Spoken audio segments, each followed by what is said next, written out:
Parental alienation. It's a term that stirs deep emotions, fierce debate, and heartbreaking stories. But what is it really? And why is it that in the storm of high conflict divorce, children and sometimes entire branches of a family tree are left isolated, confused, and emotionally severed from the people who once meant the most to them? Today, we begin a challenging but essential conversation about parental alienation, one that isn't just about parents. It's about children. It's about grandparents. It's about siblings, extended family, and even lifelong friends. It's about relationships and how they fracture under pressure. Parental alienation occurs when a child becomes estranged from one parent, not because of legitimate reasons like abuse or neglect, but because of psychological manipulation by the other parent. This alienating parent consciously or unconsciously fosters a child's rejection of the other parent, often painting them as unsafe, unloving, or unnecessary. But it doesn't stop there. The child often begins rejecting not just the targeted parent, but everyone else associated with them. The grandparents, the aunts, uncles, cousins, even longtime family friends. And the ripple effect is profound and long-lasting. Let's talk numbers. A 2020 study published in the Journal of Forensic Sciences estimated that 22 million parents in the US alone may be affected by alienation at some point. A 2023 international review found that alienating behaviors are reported in 13 to 15% of high conflict custody cases worldwide. Up to 50% of targeted parents report that their extended families, that means the grandparents and the siblings included, are also cut off from the alienated child. And the impact isn't just legal or relational, it's deeply psychological. Alienation tears at the identity of the child and it dismembers the emotional village that was meant to raise them. Let's begin with the alienator, the person who actively or passively drives the alienation. While alienators can be any gender, age, or background, there's a clear set of patterns that often show up. Research from Dr. Amy Baker, Dr. Jennifer Harmon, and clinical reports worldwide point to a constellation of traits and behaviors that are commonly found in alienating individuals. There's a high need for control, especially over people's perceptions, the child's emotions, and the family narrative. There's also inflexible thinking, struggles with gray areas, viewing situations and people in absolutes like good versus bad, right versus wrong. There are narcissistic traits, including an inflated sense of self-importance and entitlement to loyalty, admiration, and control.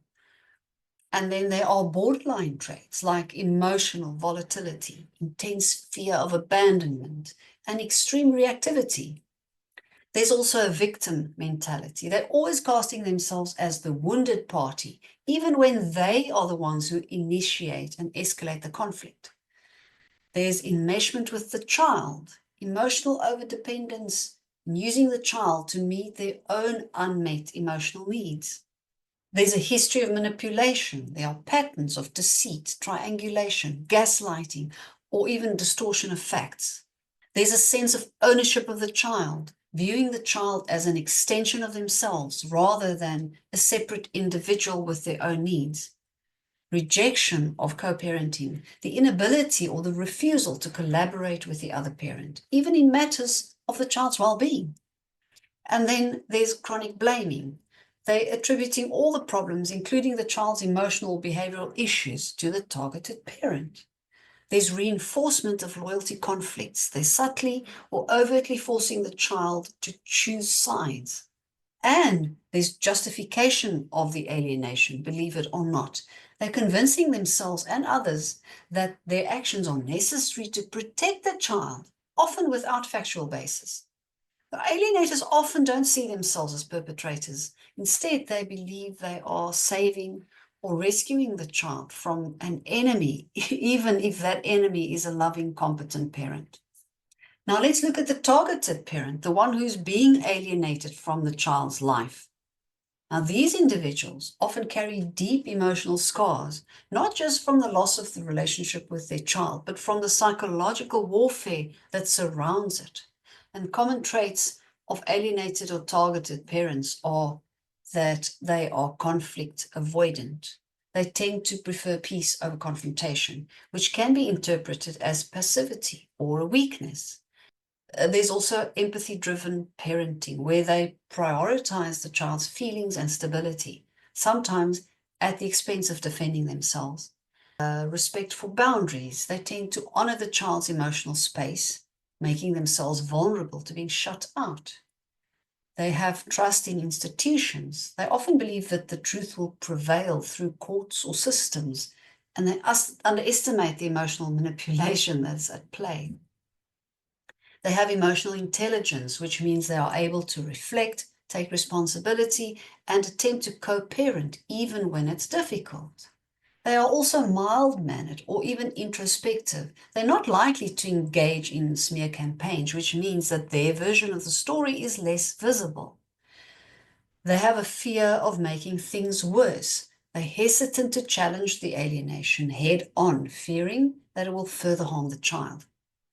They also have self-doubt and guilt. They internalize the blame, especially when they're faced with a child who now rejects them. And alienated parents often have a trauma history. Many targeted parents have their own unresolved attachment or trauma wounds that get triggered in these situations. And they often have limited access to legal or financial resources. Alienators often outmaneuver them in systems that they can't afford to fight. They have a protective instinct. They may choose to step back or disengage temporarily, hoping that the child will come around in time. And they have invisible grief. Their suffering is often unacknowledged, as society doesn't really see the emotional cutoff as a form of abuse. Targeted parents are often the most emotionally grounded adult in the family system, and that stability makes them a threat to the alienator's control. Now, the most important party in this tragic triangle is the child. Children don't consciously decide to reject a loving parent or an entire side of their family. The process is gradual, psychological, and reinforced by the environment around them. Alienated children may display unjustified rejection. They reject the parent without logical or proportional reasons, often parroting exaggerated or false claims. There's a lack of ambivalence, and normal parent-child relationships include mixed feelings. But alienated children often view one parent as all good and the other parent as all bad. They also use borrowed language.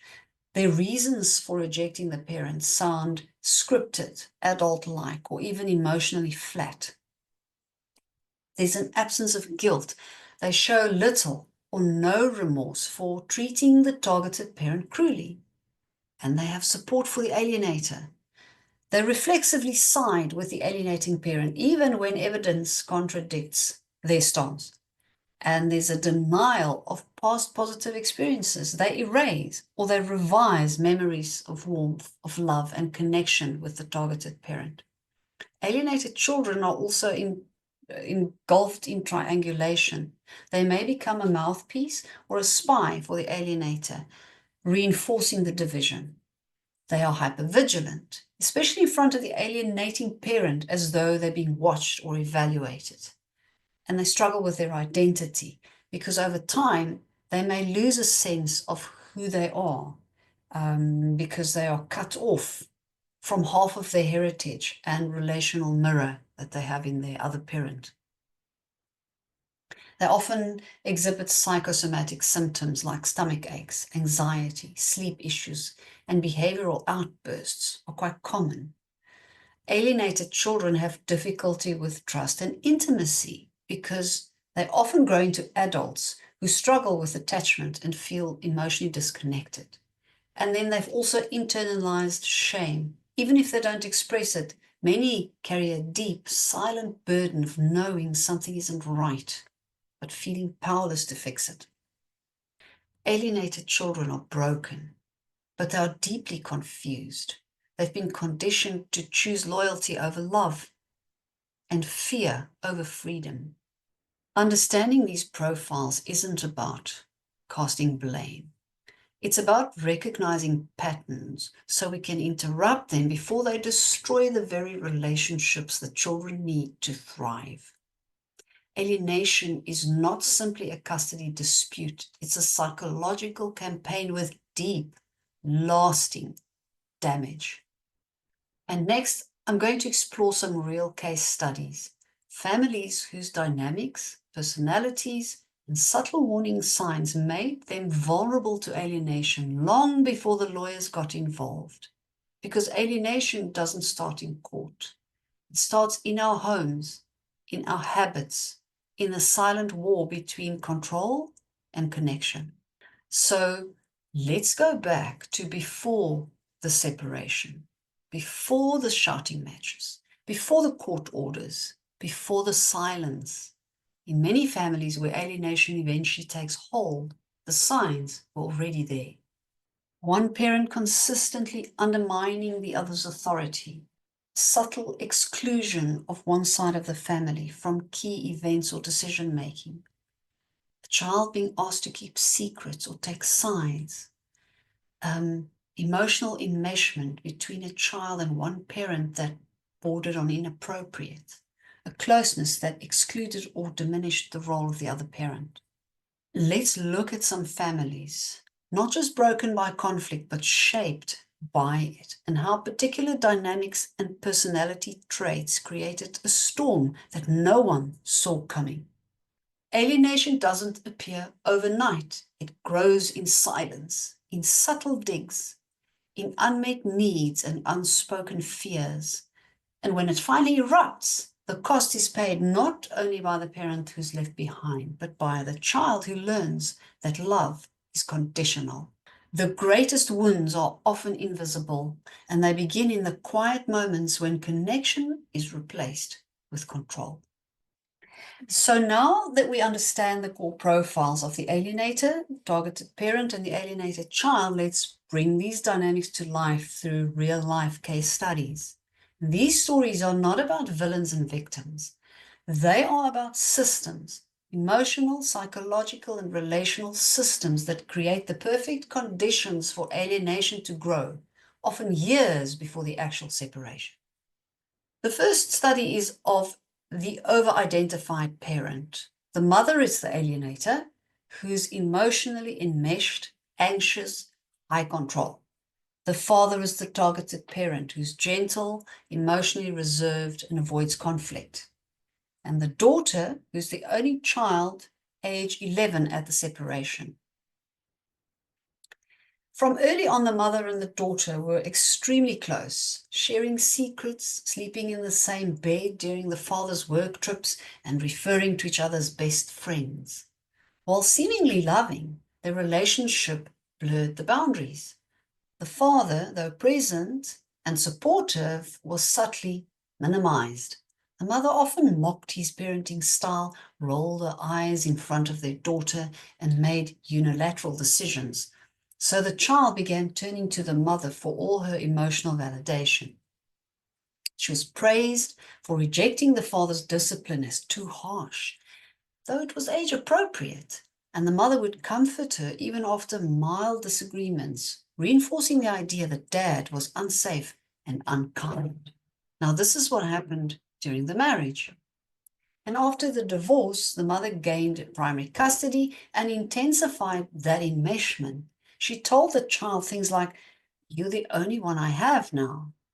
And within 6 months, the daughter refused to see her father, saying that she never felt close to him anyway.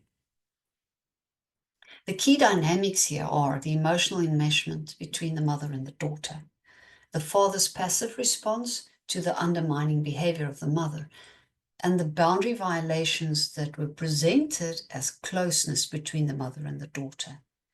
And also the early emotional triangulation that was masked as protection. In the second case study, I'm going to talk about the charismatic alienator. Here we have a father who's the alienator, who's outgoing, he's got some narcissistic traits, and he's highly persuasive. Then we have the mother who becomes the targeted parent, who's empathic, anxious, and often differential. They have 2 sons, aged 8 and 12, at the separation. And there are maternal grandparents who were also alienated in this situation. Before the divorce, the father was socially charming but domineering at home. He made jokes at the mother's expense in front of the boys and subtly encouraged them to view her as overreactive. He frequently interrupted family time with the maternal grandparents and referred to them as meddling. And the mother, eager to avoid the conflict, rarely challenged him and instead tried to overcompensate with affection. By the time the marriage broke down, the boys had begun echoing their father's sentiments, rolling their eyes at their mother, and withdrawing from their grandparents. So after the divorce, the father very cleverly framed himself as the fun, reasonable parent and the mother as the unstable, emotional one. He repeatedly told the children that, "I won't force you to go if you're not comfortable," while simultaneously feeding them exaggerated stories of her supposed instability. And within a year, the boys refused to see their mother, and her parents were also blocked from visitation.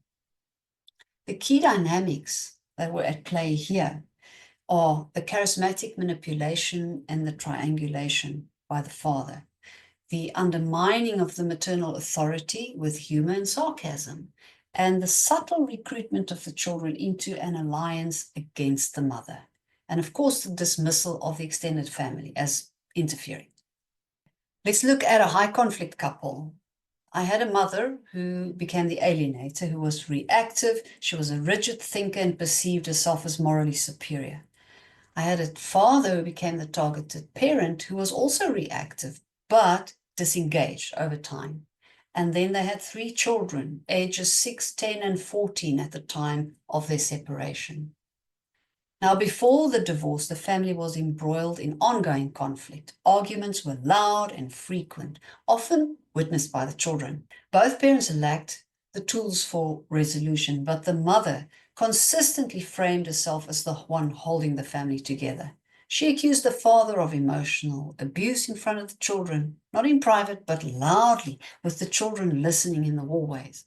And the oldest child began taking on a protective role over the mother, while the younger ones followed her lead.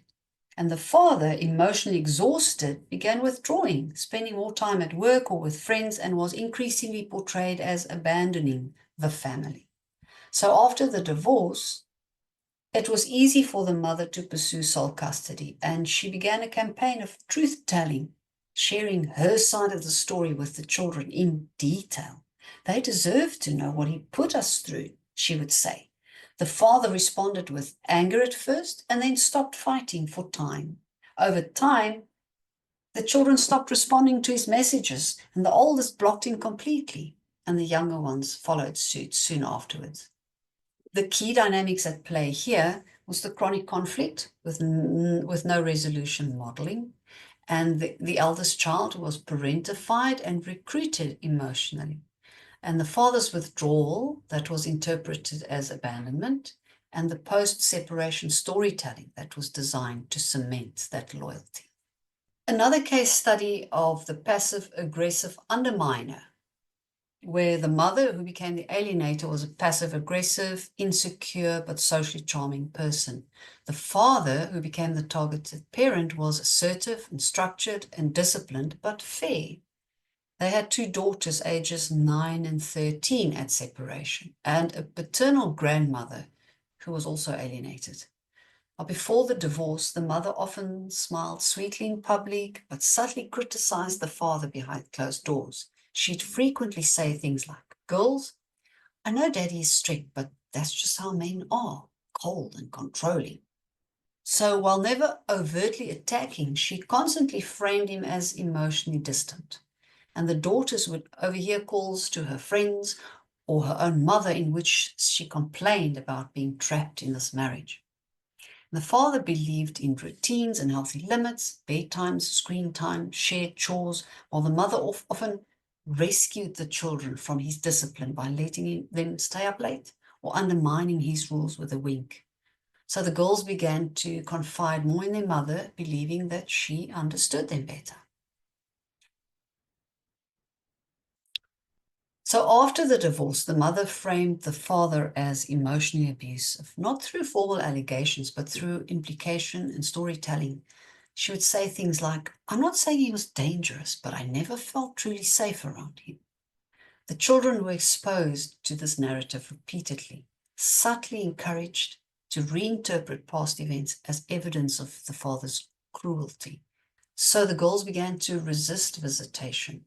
The eldest refused contact within a year, and the youngest stopped answering his text.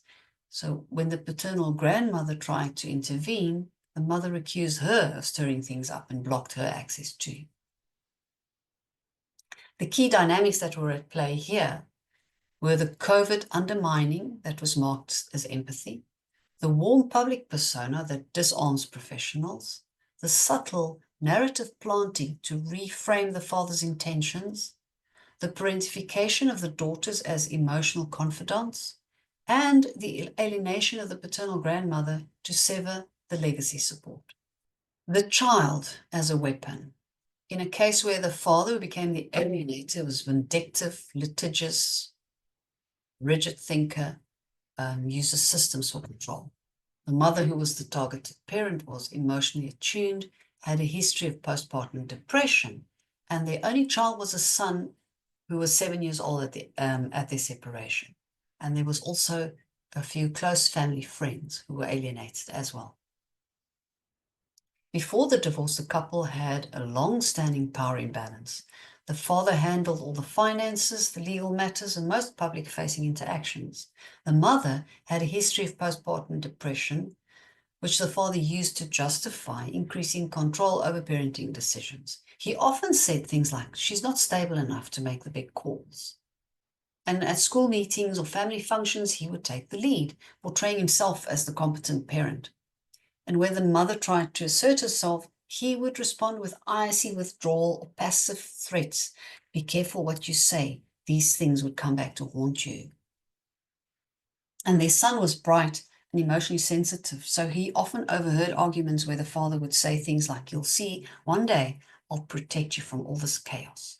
So after the divorce, the father launched a legal campaign to gain full custody, citing the mother's past mental health challenges. He told the child, "You don't have to go there if you feel unsafe," while simultaneously reporting the mother to child protection services after every minor incident. And he cut off her closest friends from visiting or communicating with the child, claiming that they were polluting the child's mind. The mother was left isolated. Her character was slowly dismantled in her son's eyes, and within 18 months, the boy was fully estranged from her. The key dynamics that were at play here was the use of legal and institutional systems to control the narrative, the weaponization of a parent's mental health history, the isolation of the child from supportive adult figures, the cultivation of fear-based loyalty in the child, and of course, the projection of stability as superiority. I've discussed 5 different families, 5 different stories, but they are all hauntingly familiar. In each case, alienation didn't appear suddenly. It began slowly through emotional alignments, whispered judgments, withheld praise, and 1,000 subtle shifts in connection. The alienator doesn't always shout or rage. Sometimes they smile, they joke, or they wrap their control in concern. And the child simply adapts, trying to make sense of a world where love is conditional and loyalty feels like survival. These stories are heartbreakingly common, and yet they often go unrecognized, especially when alienation is mistaken for a child's own decision or a justified reaction to divorce. But as we've seen, alienation really begins after the breakup.